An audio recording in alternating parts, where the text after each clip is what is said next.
So have you ever wondered how to put your characters and creatures inside of an environment in your drawing? Well, I'm going to show you how to do that today, but before I do that, I want to mention that we're going to keep things very simple. The actual atmosphere that I'm going to be drawing in and the type of environment, it's going to be a simple jungle / foresty scene, and we're only going to keep the foliage around the creature. So we're not even going to be doing a lot of cityscapes or anything for that matter. Because if you're new to this, then I don't want to overwhelm you. So you can see here that this is a very, very light outline of what I want the creature to be. So it's not going to look like much right this second, but you're going to start to see the outline forming.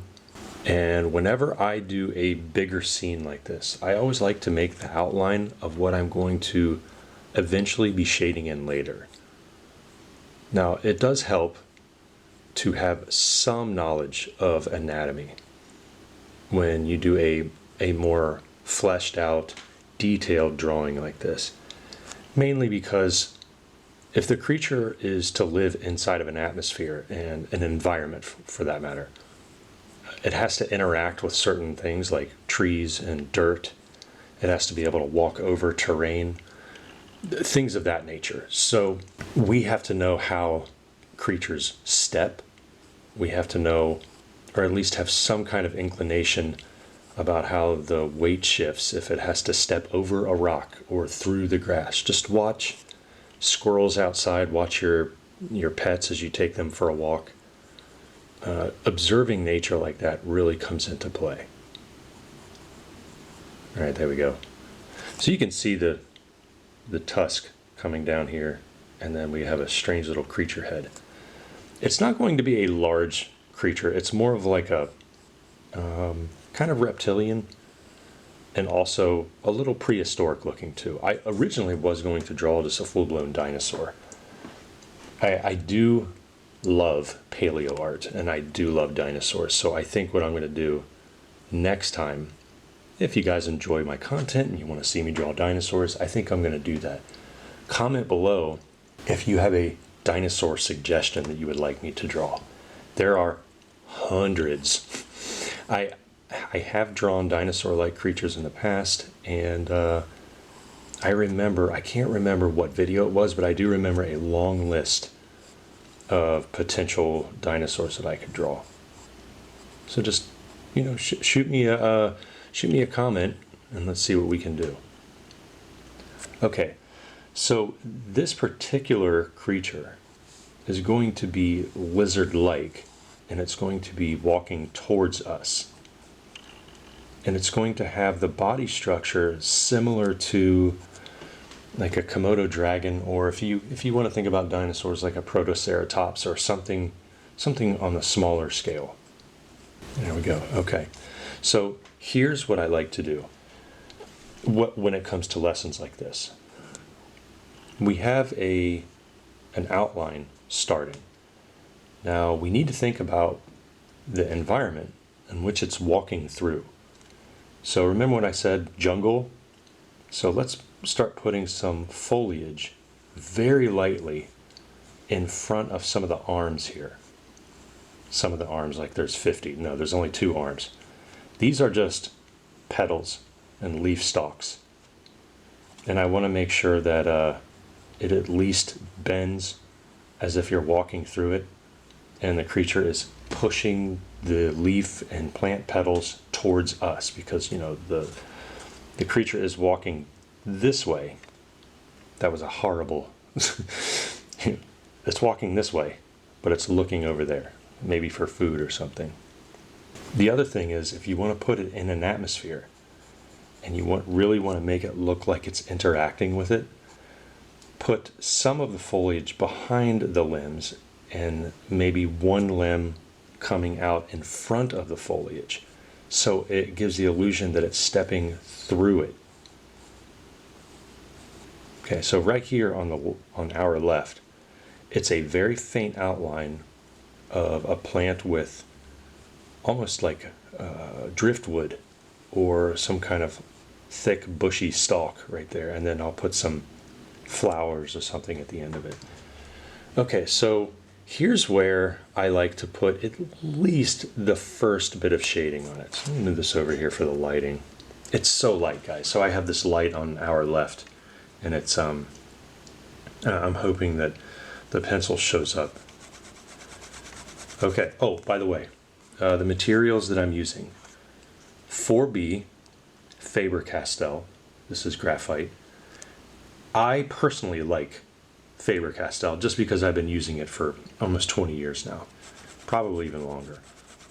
If you like other brands, you can still achieve what I'm doing today with other brands. Okay, there are others. I mean, there's Derwent, you have Ebony, you have so many different kinds of brands, Verithin, and then the paper that I'm drawing on is moleskin.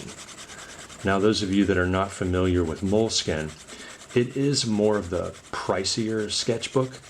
However, the quality it's rarely matched by other sketchbooks, and that's just my opinion. Okay, there are other brands out there that have very good paper. Okay, so I mean, I know old school wise, you could just sketch on vellum and still get a smooth effect. Okay, so you see what I did here. I sketched a very thin layer just running across all of my markings. Okay, see that outline that's showing up? In my previous video, I explained this, but I'll explain it again.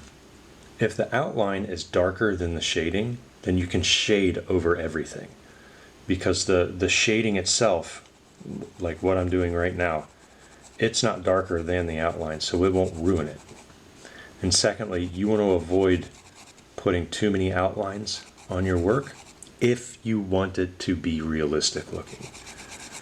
And I know that's kind of controversial, especially with folks that have a cartoony style, and that's fine. This is more for people that want to transition from cartoony to more realistic, and it's all about the edge work that you do, because you know, on the edges of our creations, if we outline it too dark, then it's going to seem comic booky. If you're not going for that, then it's a problem. If you are going for that, fantastic. Okay, so we have two different layers. It kind of looks like a fence or a lattice work with all the strokes and everything. So what I'm going to do, I'm going to tilt it again and hit this hit this at slightly a different angle. This takes a lot of patience, guys. If you're the type of artist that is impatient and you need to see results quickly, take a step back, take a deep breath, breathe in your nose, out your mouth, look at your picture and tell yourself, baby steps. This is a process. You do not have to get perfect results quickly. No, that takes time. Okay, so in time, you know, time is our worst enemy, right? Regardless of what we're doing in life, time always seems to be the thing that we can never get enough of. You know, I lost count how many times I've told myself there are not enough hours in the day to do what I need to do. There aren't. I mean, we as human beings live on a 24-hour planet. Okay, that's just what happens. And the older I get, the more I realize why Thomas Edison never slept a lot. So the rumor goes. I could be wrong though, right? I believe it was Thomas Edison. He hardly slept. A lot of the inventors barely slept. And of course their health declined too. Speaking of health, take care of yourselves, everyone. We're artists. We do not take care of ourselves, so be sure to hit the gym. If you can't hit the gym, walk. Just go walk. Just go breathe in actual air. Get out of your stuffy apartments. Get out of your stuffy condos and ranch houses, whatever you're living in. And go outside and enjoy nature. Breathe in actual air, because it really, really does help your thinking process. Okay, so you see what I did here, everyone. Very light outline of the beginning of the drawing. Notice how the shading went past the body. That's okay, because all of those markings and the shading that happen on the outside, that's going to become part of the environment anyway. I'm going to be giving a smoky effect to everything, and it is my personal style that I've developed over the years. However, I'm not patenting the effect. Okay, so any one of you can try this style out, try to put in fog and atmosphere and just an overall sense of, hey, this creature is actually walking through a swamp or walking through a humid environment where it's kind of hazy. I always love that effect because it keeps everything ambiguous, and that's ultimately what you want. So the arms themselves, like the forearms on here, it's very, very lizard-like, but I put in a very, very faint hint of human, just to keep it weird, okay? What's a piece of art from me if I don't keep it weird, right? Try to be unpredictable here. Okay, so now that we're starting to layer on these different plants, we're starting to layer on some of the fog or a hint of the fog. The next thing to do, that I like to do, is putting the details on the face just to get things started. So I've noticed that I haven't really shaded vertically on that head. So this is about the third pass, and whenever I teach this type of shading, I'm always telling people, by the third pass in a different direction, you're going to start to get a good coating of graphite, and that's what you want. So now is the time to start thinking about what type of bone structure that this creature has underneath. Okay, this isn't I should say, this isn't an anatomy lesson. It's just about what we as creature designers have to know if we want to make a full-blown creature sketch. I am thinking that the head up here is going to need something really cool, almost like a ridge of not so sharp plating going across here. It needed something on that head. But anyway, the bone structure of the skull. And now what I'm going to do is I'm just going to start shading in the edges and slowly bleeding in some graphite into the head near the eye. Very light. Okay, what that does is I make sure that I'm not pushing too dark and I'm not ruining any of the outlining that I need in order to know where I'm shading. You see how I'm going back over the previous area? I'm going outside the lines down here. It's okay, folks. It's okay. That this does not have to be perfection city. Okay, allow yourself to layer on all of these different effects for your creatures. Okay, so now what I'm going to do is I'm going to put in an indication of an eye socket just by darkening up underneath that eye. And then over here where the nasal cavity would be. So the nasal cavity, that little indentation that I have right in there, it's just a hint. There's skin on it, so it's not going to be super defined, but just enough of a ridge in the head to where we know that there's skeletal shape under there. And now what I'm thinking is those tops, they should probably be a little sharper. I think that'd be kind of neat. Maybe like a cool little bony ridge going down that head. Okay, cool. Now what I'll do is I'll just start adding in some values around the eyeball again. This is going to be another shading lesson just as much as it is atmosphere and creature design too. So if you've made it this far, comment below and tell me if you are currently having a breakthrough with your art. Because I know a lot of you may be not knowing where to start. Maybe you used to draw and you haven't really found that fire yet to keep going or to start back up again. All right, that's why I do what I do. I want to make sure that you guys are comfortable with drawing again, and hopefully this stuff is helping you. Now that I put that on there, I really don't like that. Maybe I should not have done that. Oh man, okay, happy accidents, right? Because we are not using an eraser, anybody. No erasers. All right, I have to turn my body a little bit here so I can get this a different angle that I have not gotten this at yet. Okay, slowly but surely, I'm filling up the entire body, and then I'm going to release it.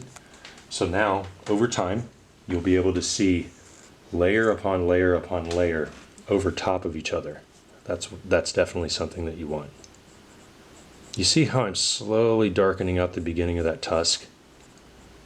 It's because right here, where it meets the skin of the jaw, anytime there's a directional change, so like a corner and a new thing happening, I like to go dark to light. So let's look at another part. See the tooth coming out here? See the mouth going on top of the tooth, which is the lip? Dark to light. Right around there, and then same thing on the other side of the tooth. It just, it's a cool little effect that I've been doing over the years, and it just happens to work. All right, so I think we're going to have some protruding brow ridge right there. I don't know yet, but it seems like that might be a good bet. And then a little nose.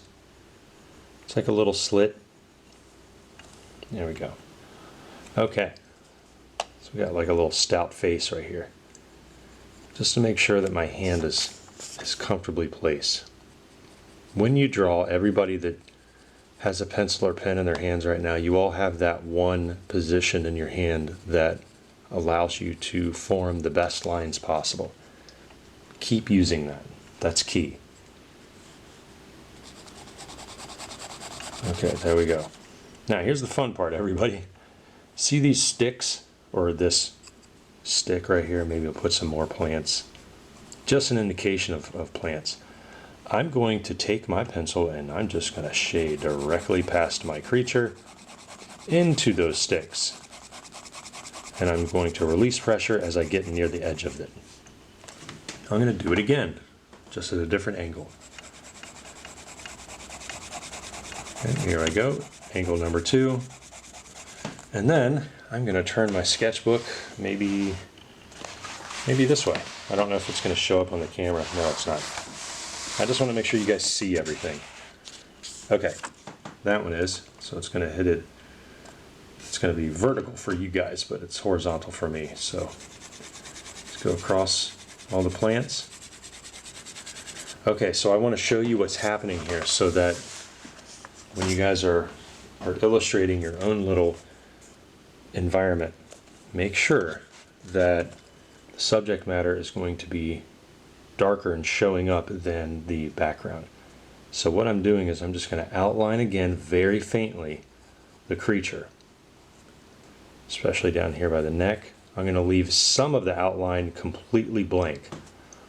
Remember when I was telling you last video about the sfumato effect? So for example, under here where this tusk is, I can just take some of the value inside the creature and I can just push it right off into the atmosphere, and it's going to look like I accidentally smudged it. That's okay. Let that happen. Because we can always go back over that area and add in more fog.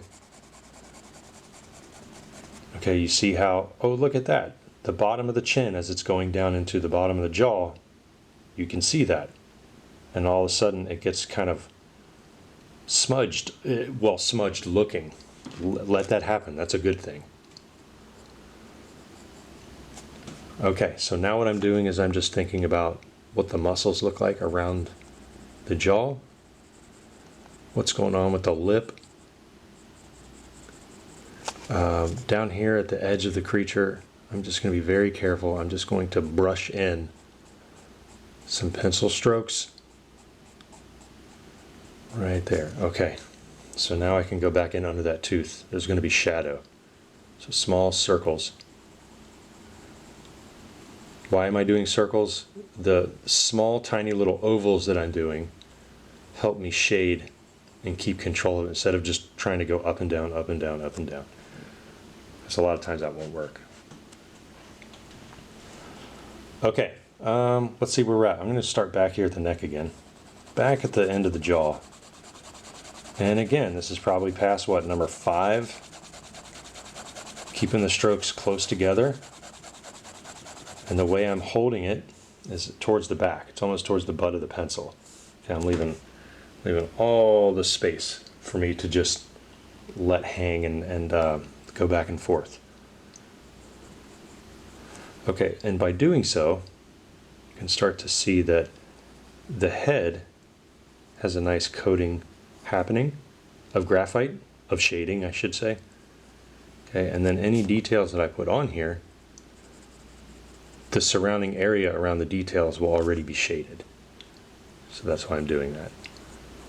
I probably should darken the eye though. Okay, there we go. Some areas that I'm probably not happy with, probably like right here. Of course, I'm not done with it, so it's not that I'm not happy with it, I'm just not done with it. And the jaw is it's become very interesting. It's almost snake-like. And that wasn't my intention, but it just happened like that, and I'm kind of glad that it happened like that. So we'll see where that takes us.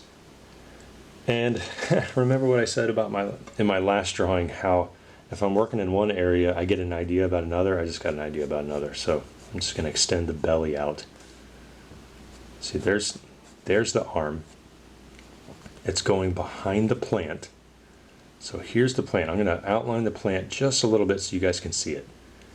Big stalks. It's almost like a succulent. Almost like that, so you can see the stalks of the plants. That's a species of plant that I'm just going to have to draw throughout the rest of the picture too, and I don't want it to just be right there for the head. So maybe there's like a small mound of dirt. Okay, and then we'll put other plants in here too, like weird shaped, I don't know, mushroom type plants, fungus even. So we'll see. We're just going to build it up as we go. Remember at the beginning when I said we're going to keep things simple. We're not going to go really past this as far as atmosphere. You don't need much.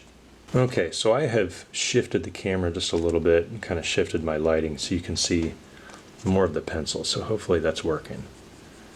I'm going to put a little bit more detail on the face, mainly underneath this tusk right here, just to show some shadow, as well as indicating some of the strong jaw muscles happening.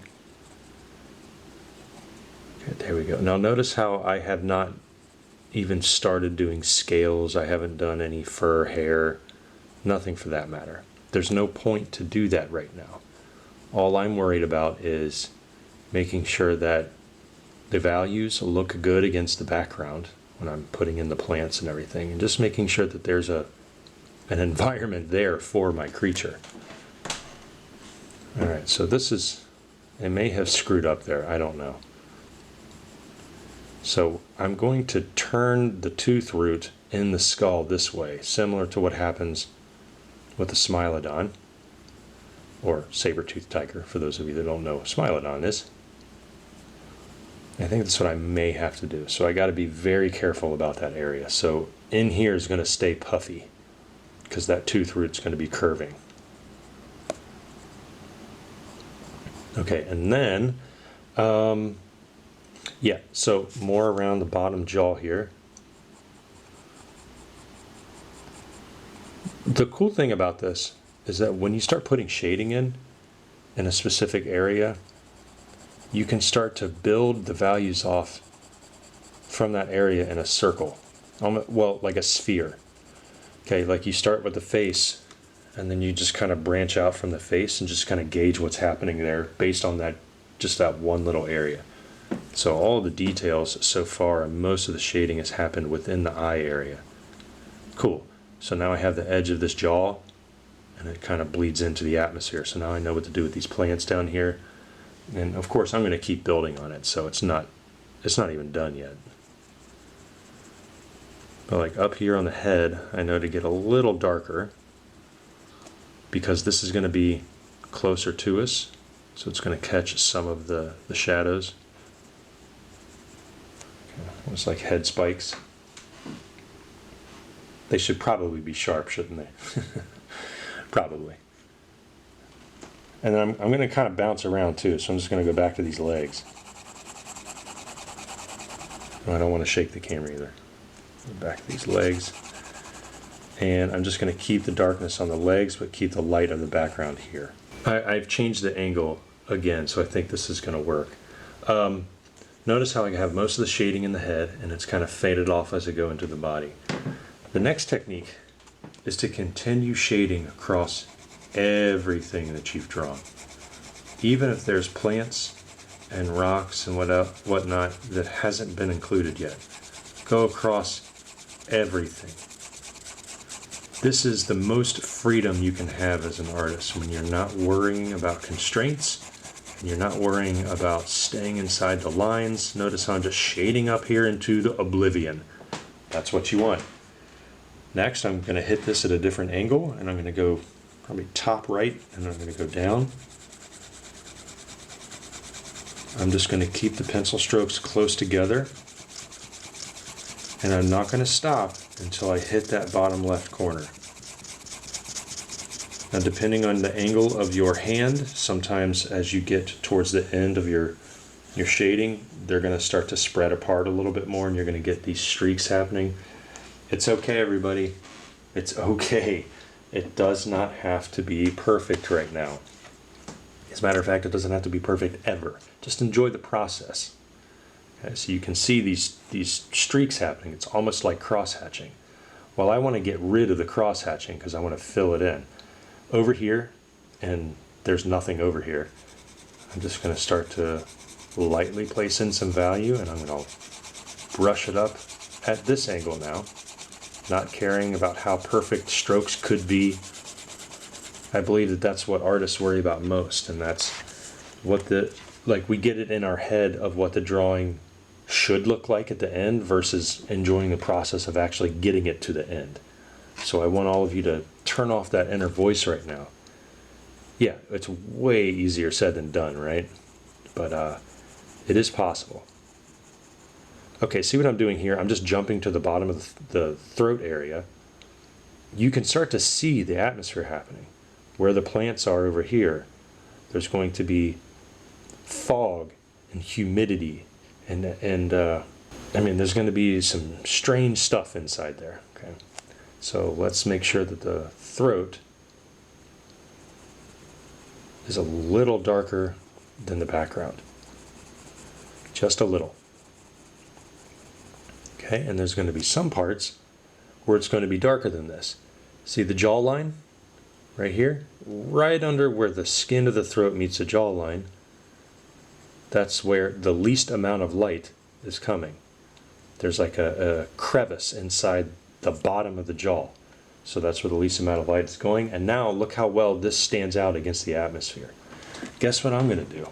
I'm going to shade more of the atmosphere again. I'm just going to go into the background, right over top of the shading I just did for the throat. See how all these gaps are starting to smoothen out? I haven't used a blending stick. I haven't used my finger to smudge, which is terrible to do, by the way. Don't do that. And I haven't used an eraser. There's no need for any of that. Just work the drawing. Okay, there we go. So now it's really starting to fill up, and it's starting to build to something that we can establish as atmosphere. So now what I want to do is I'm looking at the bottom of this tusk. You see how outlined it is? That this is an instance where the outline actually can work for you, but the light down here, so see how the tooth is curved? I'm just going to very, very lightly start to put in some values, and I'm just going to do small little ovals. I mean, we're talking tiny. And I'm just going to work it back up the tusk. And I'm going to stop once I get to the middle of it. Okay, now, why would I stop the shading in the middle of the tusk? Well, let's look at the surrounding values. I say this all the time when you guys are shading. In order to have a not flat picture, you have to look at how any two values are sitting next to each other. The darkness of that tusk is looking good against the lighter background. As I'm moving up into the jaw, I already shaded a darker jaw around the tusk. The tooth is light. See the difference? See the difference here? And I took care of all of that in just one tusk, which is what you want. Now here, where the tusk grows out, I'm just going to put some indications of maybe some tooth enamel or tusk enamel, whatever. It's my creature, so I'm just going to call it what I want. Maybe it's growing down there because it's old. Another thing that I like doing is I can see the mouth crease more clearly now, so I'm just going to put in very, very sparingly some dark patches, almost like black holes right here, because think about imperfections of nature. Think about when a snake or a person or like a buffalo, any kind of animal closes their mouth. Okay, the top and bottom lip don't meet perfectly in nature. Okay, there are like small little gaps where the muscles don't, flatten out against the bottom lip or the top lip, and you can start to see little gaps in there where there's no light. That's what adds realism. Okay, so notice how I'm just kind of putting in some darker shading right here to show where a lip could be. Really starting to play up this face area. Okay, there we go. So if I move it back this way, you can see more of the shade. Let me shift some of the lighting here, depending on how I'm going to shine it, and I also don't want to make it too blurry for you guys. Okay, that's decent. So now, see how sharp my pencil is still? Always keep that pencil sharp. I think that bottom jaw does not look good now, or the chin.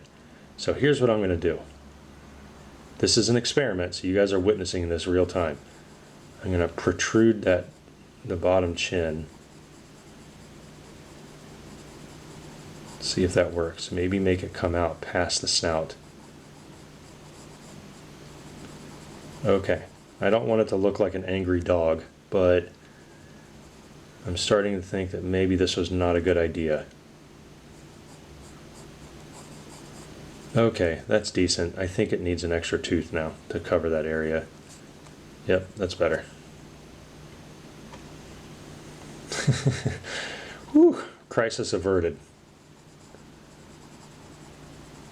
Okay, so instead of freaking out, I just worked through it. So if you guys have to go through something similar, just take a step back and think about the possibilities that your drawing could have instead of the mistakes that you probably think will happen.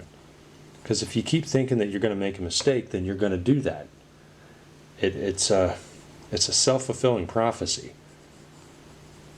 When you bust out your sketchbooks and you immediately tell yourself, well, I hope I don't suck today, or this drawing is going to be really bad, check this out, then it's going to look terrible because you're setting yourself up for failure by I guess you could say your inability to tell yourself, I'm going to do good today in this drawing, even if it doesn't turn out well. Just let yourself have fun with the process. Okay, now the layering is really starting to come in. I'm starting to think of the lighting too. The lighting's from above down here, so I can start putting in some shadows under here, so you can see that the edge of this arm has been established already. Think about the lighting though. this is key. This arm isn't all going to be in shadow. Probably only the forearm will. So I want you guys to think about why I just said that. Why is it that I would only have about half of the forearm in shadow, and this would be in a lighter setting? So I'll let you think about that for a minute, and then I'm going to come back to it. All right, so I'm just going to come back over here on the neck area. The way I'm holding my pencil now, you can't see off camera. It's really close to the end, okay? And I'm just going back and forth like this, but I'm making sure that each stroke is controlled. Okay, so remember what I said about that arm? If the light's coming from above, this whole head and the thickness of the neck is casting a shadow against the very middle of that forearm and then down, probably into the plants or whatever else is happening on here. So if you want to do that as a shadow, you can outline the edge of the shadow, but do it so faintly that you can barely see it. Just go over the arm here. You're going to start to see a very, very faint line. That's good. And then start putting in some darker values. You're going to have to be more careful when shading this area. Put in some values on that one. And another area that's going to get a shadow, guess what? This bicep right here, there's going to be some shadow in between this arm crease. So we're going to put in some darkness here. See that? Okay. Ooh, this brings up a good teaching moment. If you have defined muscles in your characters or creatures, please stop outlining every single line of the muscle. Not everyone is ripped, and that's not how skin sits on top of muscle. Okay, you want to do this subtly. So this bicep line, there's going to be some skin in there. It's going to look rather fuzzy because there's fat, there's skin layer, there's muscle, all of that underneath there. Blood, veins. Those of you interested in taking your creature design ability further, I teach a course online for the Computer Graphics Master Academy called Creature Design for Film and Games. I've been teaching that for nearing a decade now. And what we do is we develop the reference gathering skills as well as thumbnailing and overall design and presentation skills so that your creature designs can really stand out, not just for yourselves, but for portfolio's sake too. So I've broken it up into 8 weeks, okay, and just to give you a little rundown of how this works, you're going to start off with reference gathering, and then you move to thumbnailing, thumbnail refinement, and then you move to functional features. You're going to start to narrow it down, and you're going to pick the thumbnails that you want to develop further, so you're going to be better at self-editing. And then what you do is you take muscles and skeletal anatomy from animals that exist and you study those. You try to implement some of those into your creature's design. And then after that, then we start to worry about the facial structure and the skull, and you really start to learn how to piece together a believable creature. And that's what we ultimately want. So check the link in the description below for my course. I teach it every term, and you know, right now we have summer term going. These students are busting out some awesome stuff, and early signups have started for fall term or autumn, however you want to call it. Okay, spots are limited. We cap the classrooms at 20 students, and we already have some signups for October, so that's when fall term starts. So make sure that you take advantage of that. It really is an awesome experience, and there's fun lessons to be had and also camaraderie for like-minded individuals that take the class with you. It's just a lot of fun. All right, so here is where we can have some creative freedom and kind of make up some muscles. I know that you guys have been wondering about that. It's like, how do I know where the muscles go, and what if I want to manipulate it and it doesn't look like the animal reference that I'm gathering online? And the truth is, as a creature designer, we kind of have some good creative freedom in making stuff up, as long as it is functional. Okay, so I want to take advantage of this very, very powerful jaw, and I just put some extra muscular structures in there without me knowing exactly what the muscle is. Okay, I will be the first to admit that. I don't know. I split it off into two. Okay, but that's all I'm going to do. I don't want to overwork it. So if you're an artist right now, a beginner artist, and you're wondering why your muscle anatomy just looks bad, most of the time it's because even if you are making it up, you're putting small lumps clustered together in areas where larger muscles should be existing. So, for example, look at this arm right here. Okay, we have a larger bicep muscle for the critter, as well as larger collection of forearm muscles. Now, just go online right now and look at a Komodo dragon, look at an iguana, look at a lizard standing like that. You'll see that there's a lot of thickness happening on those lizard legs, and there's not like huge muscle after muscle after. I'm not drawing the Incredible Hulk or anything, okay? I'm just drawing a lizard where the deltoid muscle and the forearm muscles need to be stretched out and larger so that the creature can function properly. It's all about function, everybody. It really is. So another thing I want to mention, if we want to get into the technicalities of this, see how this jaw right here, this very powerful large jaw is kind of hanging down right here. If I go over right here, there's atmosphere happening in there, there's space. I'm going to put a slight bump down and then back up, and then I'm going to color that part in or shade it in, and then the rest of the jaw is going to stay outlined like this. Now, why did I do that? It's because I have to show, let me get this darker right here, I have to show that there's structure happening on the other side of the skull. All right, that's one of the reasons why everyone's drawings look flat if you're just starting out. You have to make sure that if your creature is even in side view, this isn't perfect direct side view. This is not an orthographic drawing for a modeling department right now. This is more of an illustration. You will be able to see some of the other side. I'm going to start to work this neck some more. I tell you, man, when I really get fixated on an area and I'm in the flow state and I'm really feeling it, I don't want to let up, because I feel like I'm going to lose that momentum, and I don't want to do that. See how much time I've spent just on the creature itself? That's okay, because we can get back into the atmosphere in a little bit.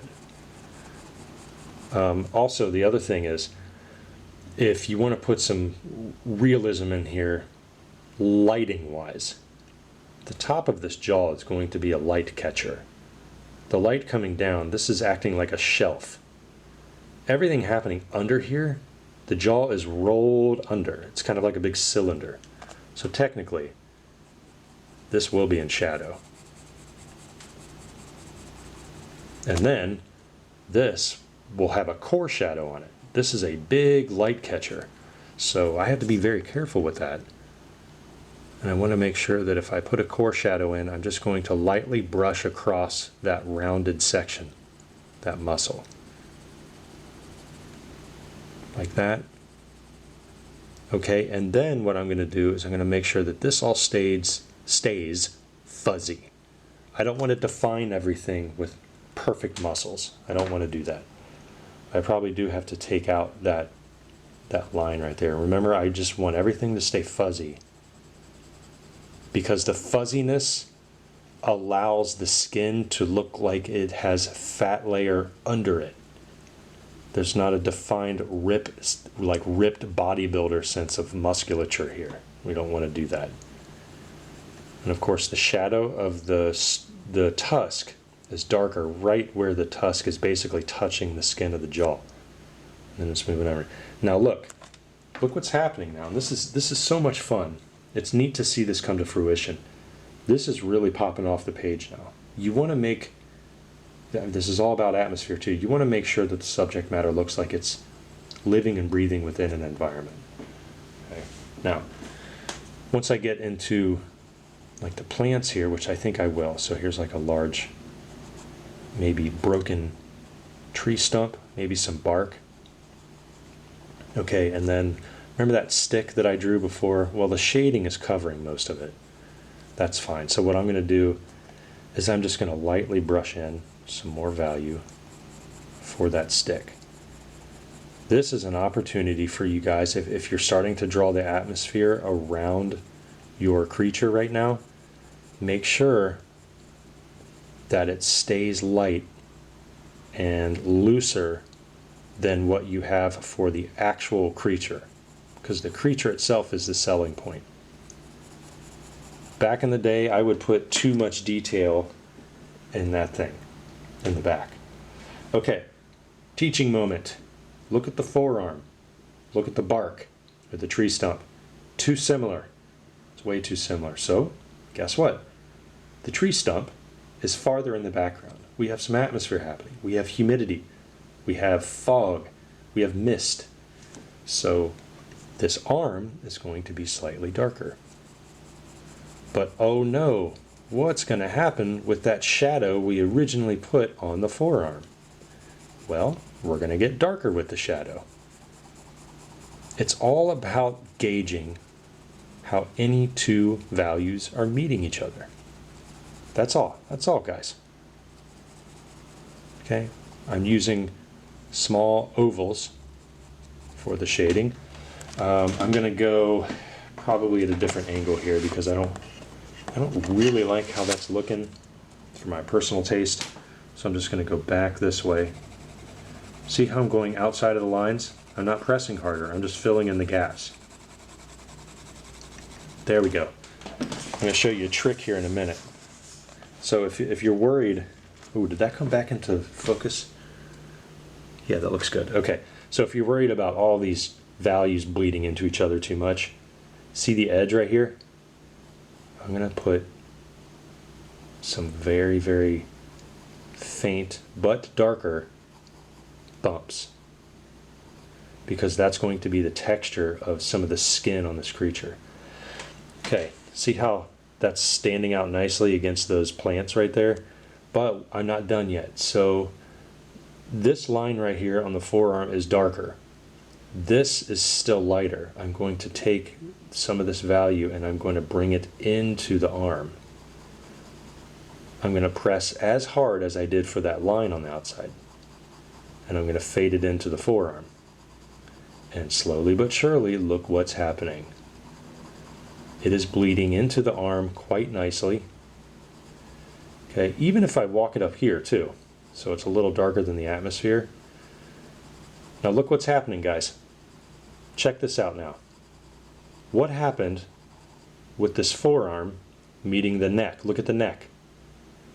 The forearm and the bicep is darker than the neck. I don't want that. The neck is closer to us than that bicep.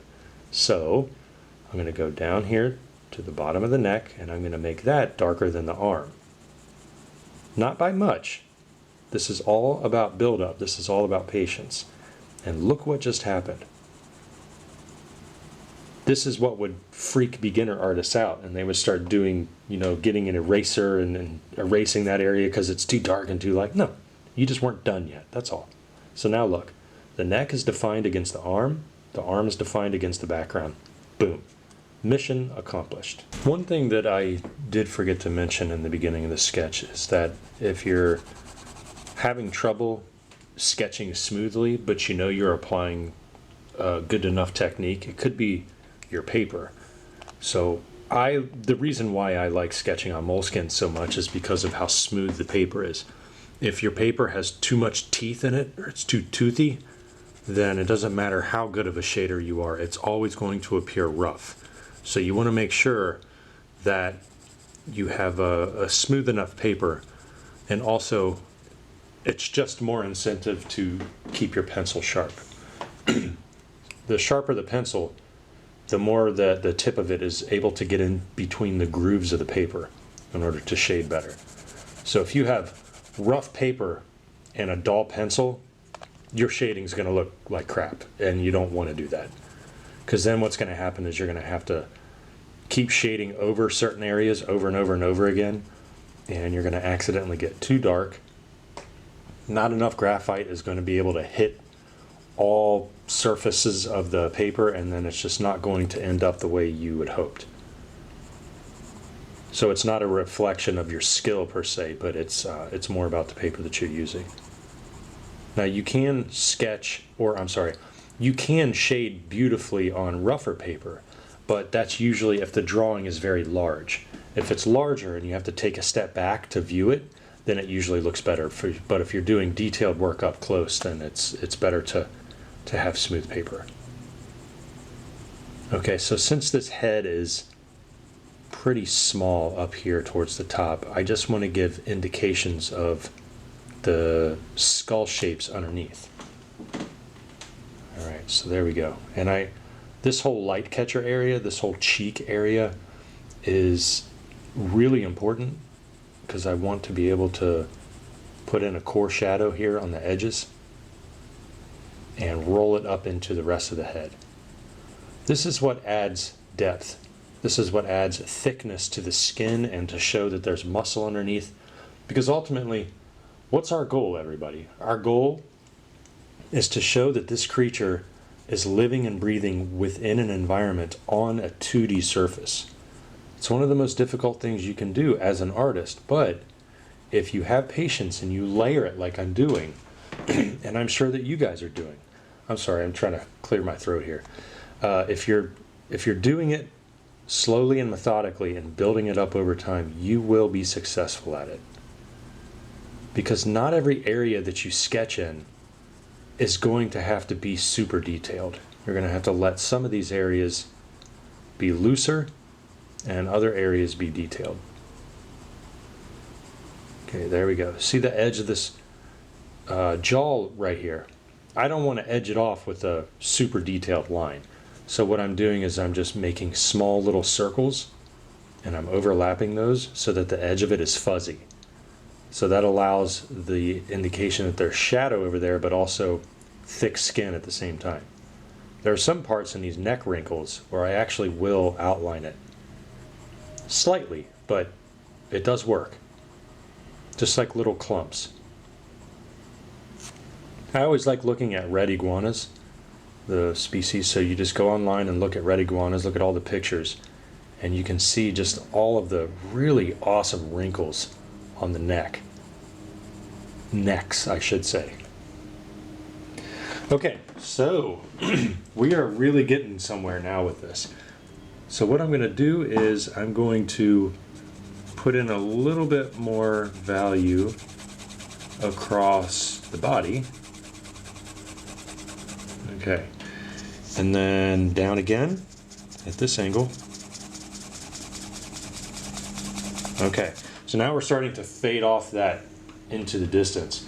Here's the thing, one of the biggest things about this lesson is atmosphere, distance between the objects that you're drawing and the mist and the fog that's happening in between it. So I still want to be able to outline this tusk a little bit more. If I do happen to outline it, what's happening is the tusk itself is looking rather flat. So I'm going to put a core shadow down the side of that tooth, right like that, to show that there is some roundness to it. And then the same thing is going to happen probably over here.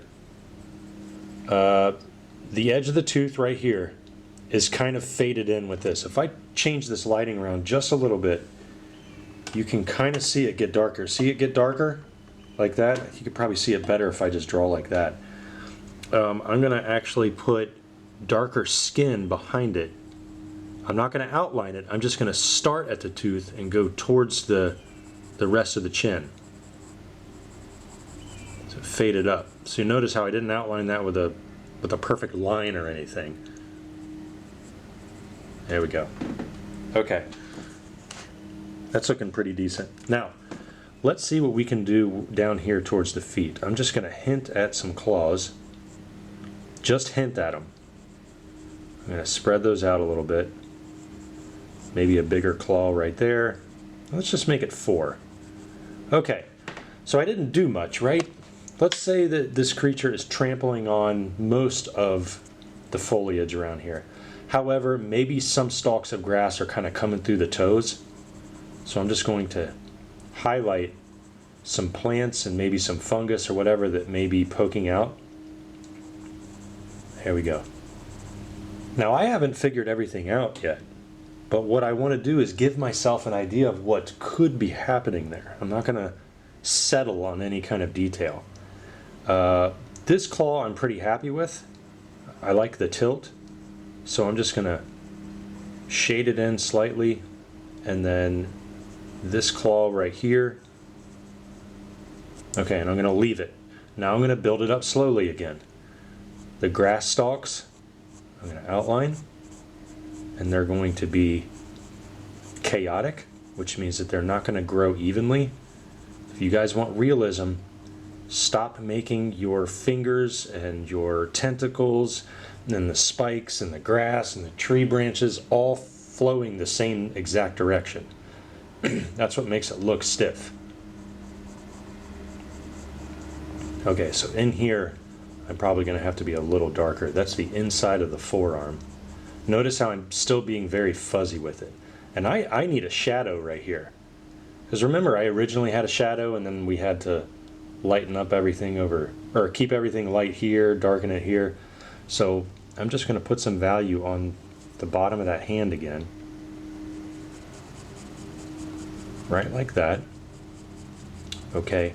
Now I'm pretty sure that I still want the shadow to be in that same spot. So I'm just going to turn my pencil to the side and really walk it around in a half circle shape, or like a dome. Because remember, the forearm is basically a cylinder. So you need to have the shadow keep that shape.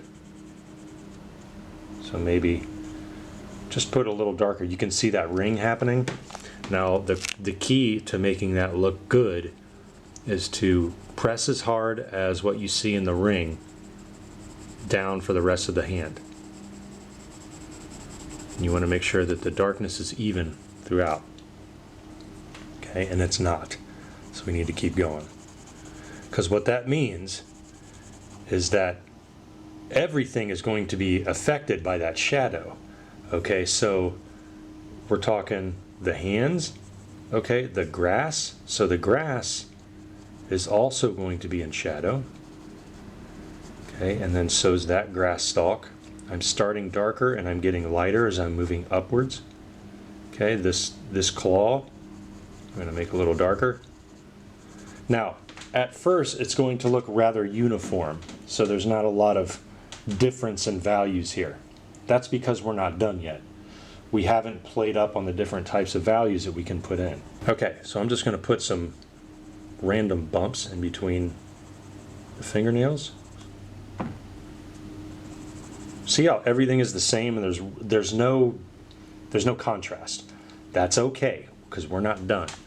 I'm actually going to put some more shading just going right past the hand here. Now, if you're a beginner, this is probably where you might be freaking out, like you messed up. You did not mess up. Watch this. I'm just going to go over everything. I'm not ruining a thing. I'm just adding layers. See how I just went past the feet down here? That's okay. Okay, I'm going to turn the sketchbook again. Maybe in this direction. Let's see what we can do if I turn it this way. And I'll hit this pretty much horizontally, going up over that hand. And that's it. I won't get any darker than that. Okay, let's go back down. There we go. So now, let me turn this so you can actually see. Okay, so let's see what we can do now. The nails, I'm happy with those, like the shapes. So I'm going to darken the nails right as they come out of the finger. And I'm going to fade that down into the ground. Here's another nail. Everything is fuzzy because I'm shading with those small circular motions. Okay, so the ends of it are fuzzy and they're not super tight. All right, so I need to think about the carpal bones up here for the wrist. This is how you add realism, everyone. If you're wondering why your stuff just doesn't look realistic enough, like it's always missing a joint or it's always looking bubbly and cutesy when you don't want it to, this is why. It's because we're not making all of the body uniform. We're actually adding in muscular depth, extra joints, or not extra joints, but actual real joints to show how the articulation of the hands and the rest of the body. Probably want to add another claw in there because it didn't seem right. There we go. 1, 2, 3, 4, 5. 5 claws here. That's a pretty gnarly hand. Okay.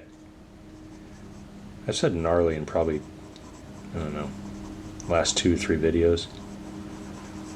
Okay, so now I'm just going to indicate the tops of the fingers, the fat of the fingers, like this. See the outline of each finger? I'm going to take small circular motions and I'm going to move upwards towards the wrist. And I'm going to fade that off. Look at how the values are coming through now. Now this thing is really coming through and it's still remaining darker than what's happening around here. So what that means is this tiny little bit, let me move this up a little bit. See that tiny little hill like this? I'm just going to add some random bumps just to have it be the floor of the forest or the ground that it's walking on. Okay, now let's say I want to have some plants that are closer to us. So I'm just going to slowly but surely start to maybe follow up some of these shapes. And I'm inventing it as we go, folks. Okay, now this one's pretty cool. Guess what? I can get even darker right in the front. Thick to thin. See how I'm going in different directions, like a plant is just sprouting and it just is right in front of all those branches that I drew.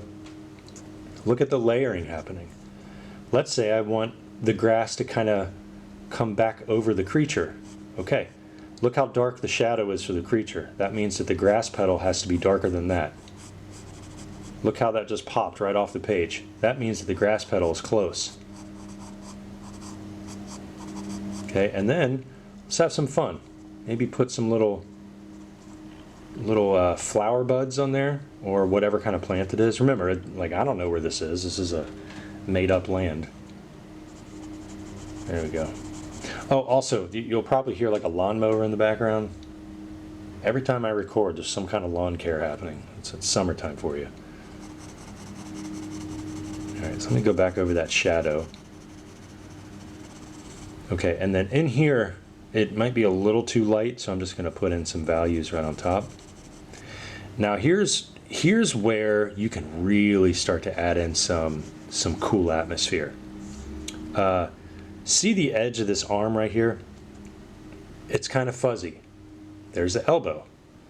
I'm just going to take some of that fuzziness and put it right up into the air. Just right past the arm. So it's going to look like I smudged it. But what that's going to do is it's going to bring this creature into, like, stepping through the fog. And then what I can do is take some of that fog and wrap it around that branch very lightly, like that. Let me see if I can tilt this up so you can see it in a different light. See that? Probably a little too blurry. Okay, there we go. This is how we're building atmosphere, everybody. Hopefully you're enjoying this. Tell me what you're drawing. Tell me if you had a breakthrough. I love reading that kind of stuff.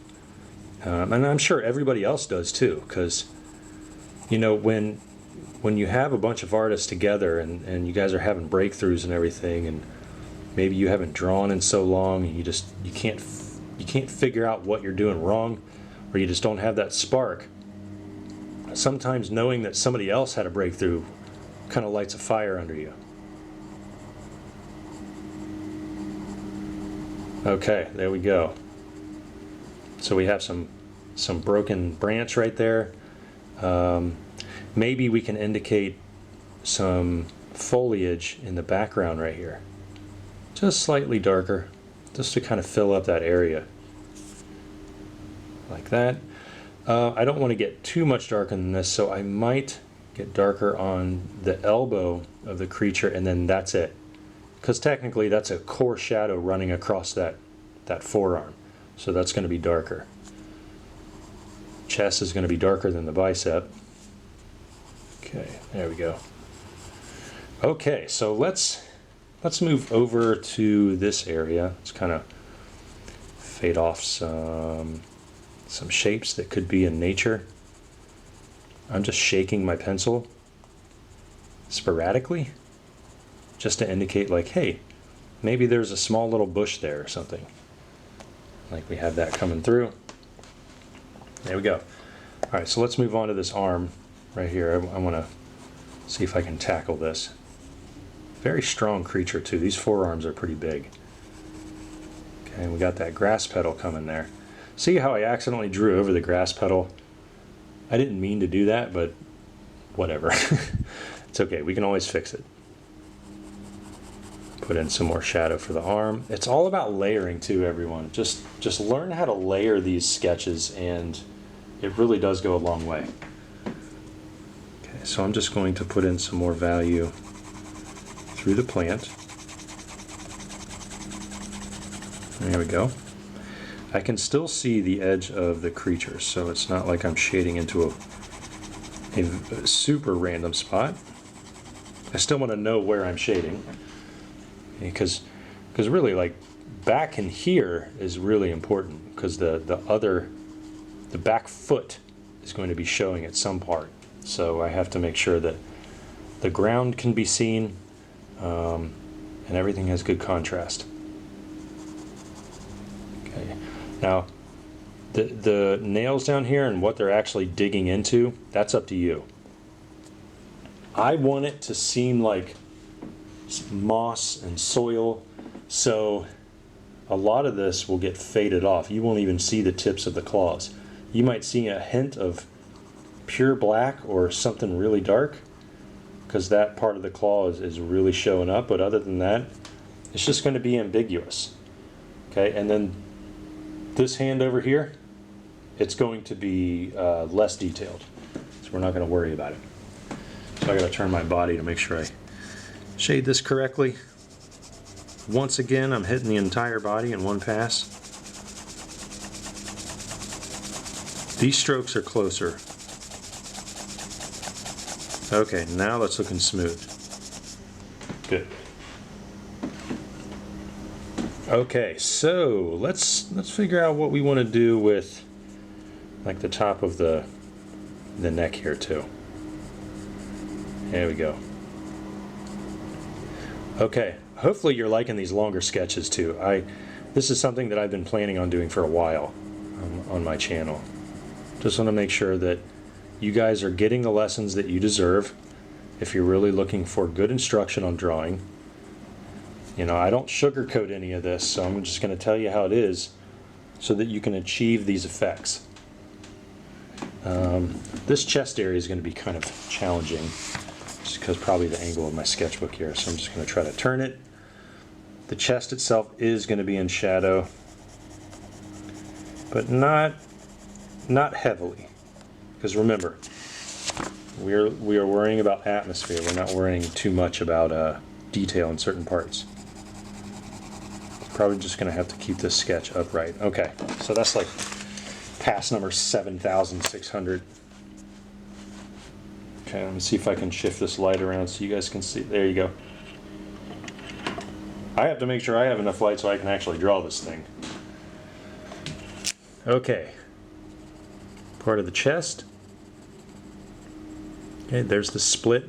There's the split down the middle, the center line. Okay, and then part of the neck. There's not going to be much there. It's just an indication. Remember, this is not a human, so he's not going to have like Arnold Schwarzenegger pecs or anything. Okay, everyone. Now we're at the point where I want you guys to view some time lapse. Hopefully you'll enjoy it. and you can watch me build up the rest of the atmosphere for the sketch. So if you've made it this far, congratulations on your journey to becoming a better artist. This stuff takes time, but with time comes knowledge, comes skill building, and becoming a good sketcher and a good artist does not happen overnight. Becoming a good creature designer and a character designer does not happen overnight. You have to allow yourself to fail so that you can get better. Okay? Thank you so much for watching. Now sit back, relax, grab your sketchbooks if you haven't already, and enjoy some time lapse.